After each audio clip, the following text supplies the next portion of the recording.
حدیث مبارکہ۔ بسم اللہ الرحمن الرحیم۔ السلام علیکم ورحمۃ اللہ وبرکاتہ۔ حضرت انس رضی اللہ عنہ سے روایت ہے کہ نبی کریم صلی اللہ علیہ وسلم کا ارشاد ہے کہ شب قدر میں حضرت جبرائیل علیہ السلام ملائکہ کی ایک جماعت کے ساتھ آتے ہیں اور اس شخص کے لیے جو کھڑے یا بیٹھے اللہ کا ذکر کر رہا ہے اور عبادت میں مشغول ہے، دعائے رحمت کرتے ہیں۔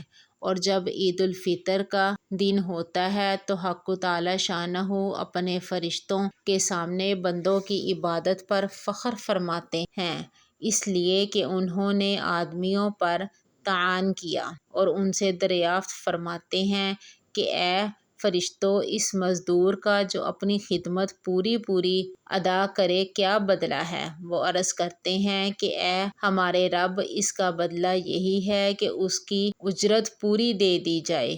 تو ارشاد ہوتا ہے کہ فرشتوں، میرے غلاموں نے اور باندیوں نے میرے فریضہ کو پورا کیا، پھر دعا کے ساتھ چلاتے ہوئے عیدگاہ کی طرف نکلے ہیں۔ میری عزت کی قسم، میرے جلال کی قسم، میری بخشش کی قسم، میرے علو شان کی قسم، میرے بلندی مرتبے کی قسم، میں ان لوگوں کی دعا ضرور قبول کروں گا۔ پھر ان لوگوں کو خطاب فرما کر ارشاد ہوتا ہے کہ جاؤ، تمہارے گناہ معاف کر دیے ہیں اور تمہاری برائیوں کو نیکیوں سے بدل دیا ہے۔ بس یہ لوگ عیدگاہ سے ایسے حال میں لوٹتے ہیں کہ ان کے گناہ معاف ہو چکے ہوتے ہیں۔ رواہ المشکوٰۃ شریف۔